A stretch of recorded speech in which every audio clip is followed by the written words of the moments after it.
I'm a retired United States Army Staff Sergeant. I retired because in 2003, when I deployed to Iraq, my first mission outside the wire, I was in a gunfight, and I took a 7.62 round from an AK-47 to the back of the skull. Honest to God's truth, that's why I retired. It screwed up my short-term memory, and I can't remember a lot of things, which is why you might see me looking at my hand occasionally. And people are like, that's terrible that you don't have a good memory.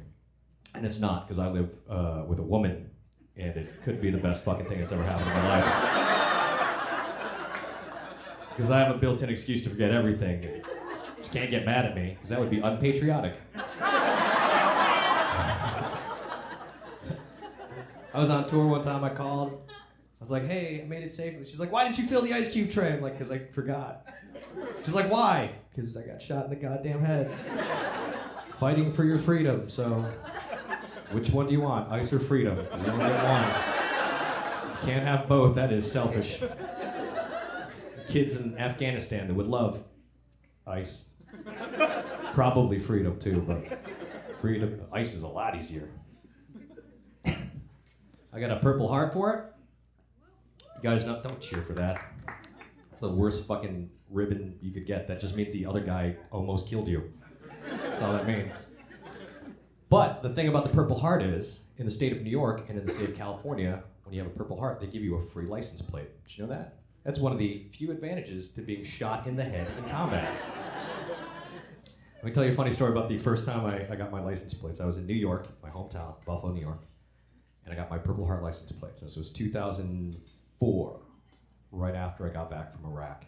And I get my plates, and I call my buddy Matt down at Fort Bragg, North Carolina. And I said, hey, Matt, I got my Purple Heart plates. And Matt has 3 Purple Hearts. So he's been shot 3 times. This was like 2004, right after the first year of the war. A lot of support for the military. Matt goes, put them on your car and see if you can get a ticket. That doesn't seem like a good idea.